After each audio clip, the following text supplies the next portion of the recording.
नमस्कार दर्शक मित्रों, आप देख रहे हैं जीपीएमसी न्यूज़ 24/7 लाइव।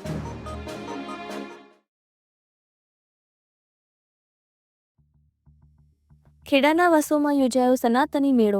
સનાતની મેળામાં હિન્દુ સનાતની લોકોને અખિલ ભારતીય સંત સમિતિના અધ્યક્ષ જગતગુરુ અવિચલદાસજી મહારાજે કર્યું સંબોધન. અગાઉ હિન્દુઓની વસ્તી હતી અને હવે જ્યાં વિધર્મીઓની વસ્તી વધી છે તેવા વિસ્તારોમાંથી હિન્દુઓના મંદિરોને મુક્ત કરવા કરી માંગ. ગુજરાત સરકાર આ પ્રકારે કામગીરી કરે તેવું કર્યું સૂચન. અખિલ ભારતીય સંત સમિતિના અધ્યક્ષ જગતગુરુ અવિચલદાસજી મહારાજે કરી માંગ. અમદાવાદ અને અન્ય શહેરોમાં જ્યાં હિન્દુઓની વસ્તી ઘટી રહી છે તેવા વિસ્તારોમાં અગાઉ જે મંદિરો હતા તેની સરકારે શોધ કરવી જોઈએ અને આવા મંદિરોને મુક્ત કરવા જોઈએ. આ દેશમાં હિન્દુ સંસ્કૃતિને નાશ કરવાના ષડયંત્રો સામે જાગૃતિ આવી છે. હિન્દુ સંસ્કૃતિના સુરક્ષા માટે આવા સનાતની મેળાનું આયોજન થાય તે જરૂરી. Reporter Sachin Pandya, GPMC news 24/7 live.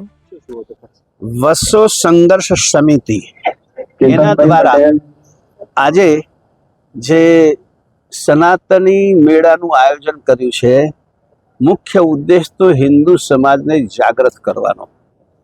આજે આપણે જોઈ રહ્યા છીએ કે જે રીતે આ દેશમાં હિન્દુ સંસ્કૃતિને નાશ કરવામાં, હિન્દુ પરંપરાઓને ધ્વંસ કરવામાં અને હિન્દુઓની ભાવનાને આહત કરવામાં જે ષડયંત્રો થઈ રહ્યા હતા એની સામે જે જાગૃતિ થઈ રહી છે અને જાગૃતિને વધુ જાગૃત કરવા માટે અને આ દેશમાં મૂળભૂત હિન્દુ ધારા, હિન્દુ સંસ્કૃતિ એની સુરક્ષા અને સંવર્ધન માટેનો આજે મેળો થઈ રહ્યો છે.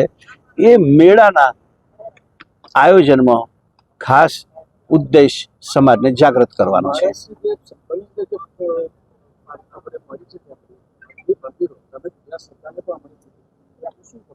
એ જ વાત છે કે જેમ દાખલા તરીકે અમદાવાદની વાત કરીએ આપણે કે બીજા શહેરોની વાત કરીએ, જ્યાં જ્યાં આ અમુક લોકોની વસ્તી વધવા માંડી ત્યારે એમાંથી હિન્દુઓ પલાયન થઈને નીકળી ગયા. તો એક સ્વાભાવિક જ્યાં પણ હિન્દુનો મોહલ્લો હશે તો નાનું મંદિર તો હોય જ. તો એ બધી વસ્તીઓમાં પણ મંદિરો હતા. સરકારે શોધ કરવી જોઈએ અને એ મંદિરોને મુક્ત કરવા જોઈએ, જેમ ઉત્તર ભારતમાં થાય છે એ વાત અહીંયા પણ હોવી જરૂરી છે. ઓકે.